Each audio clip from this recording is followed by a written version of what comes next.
निर्वाचन आयोग भोटर तालिकार स्वतंत्र संघ संशोधन पर विज्ञप्ति जारी करी अछंती। भोटर तालिकार स्वतंत्र संघ संशोधन मुख्य उद्देश्य है योग्य व्यक्ति को भोटर तालिका जोड़िबा और अयोग्य व्यक्ति को भोटर तालिका बाद देवा।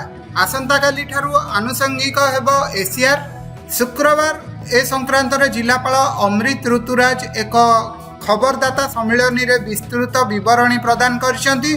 खोर्धा जिले में 5टी निर्वाचन मंडली में 2002 मसीहा और 2025 मसीहा भोटर तालिका सहित मेलक 94.2 शतकड़ा होईछि। एही स्वतंत्र संघ संशोधन कार्यक्रम 2002 मसीह ओडिशा रे होइतिला।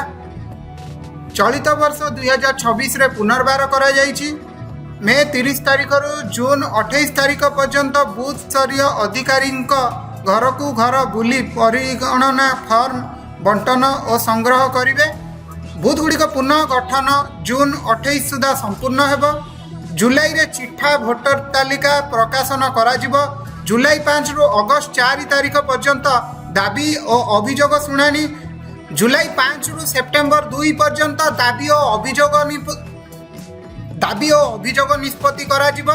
सेप्टेम्बर 6 तारिख चूड़ांत भोटर तालिका प्रकाशन करा जिवो।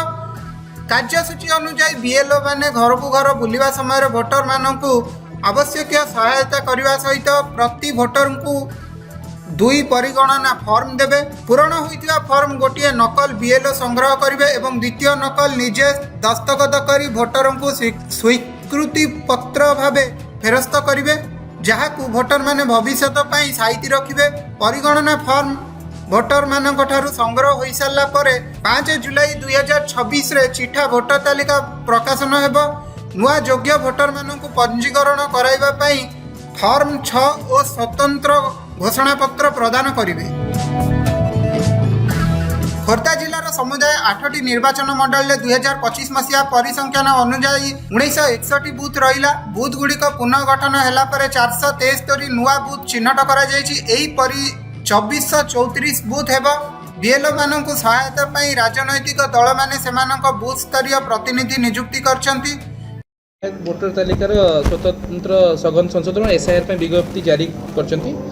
भोटर तालिकार स्वतंत्र सघन संशोधन मुख्य उद्देश्य है योग्य व्यक्ति को भोटर तालिका जोड़िबा और अयोग्य व्यक्ति को भोटर तालिका बाद देवा। ता जो टाइम लाइन एटा दिया जे एही स्वतंत्र सघन संशोधन कार्यक्रम 2002 मसीह लास्ट होता ओडिशा रे।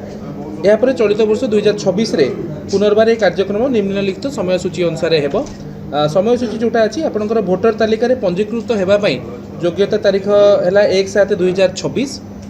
प्रस्तुति प्रशिक्षण परिगणना फॉर्म मुद्रण एवं डिस्ट्रीब्यूशन अच्छी आमर 20/5/2026 रु 29/5/2026 एवं काली जोटा आम कहे आरंभ हम बूथ स्तरीय अधिकारी बीएलओ माने घर घर बुली परिगणना फॉर्म आप बंटन करेंगे और संग्रह करेंगे। तापाई 1 मासर समय दिखाई 30 मे 2026 माने काली ठारू 28 जून 2026। बूथ गुड़िकर पुनर्गठन जोटा रेशनलाइजेशन कहूँ से 28/6/2026 तारीख सुधा संपूर्ण हेब।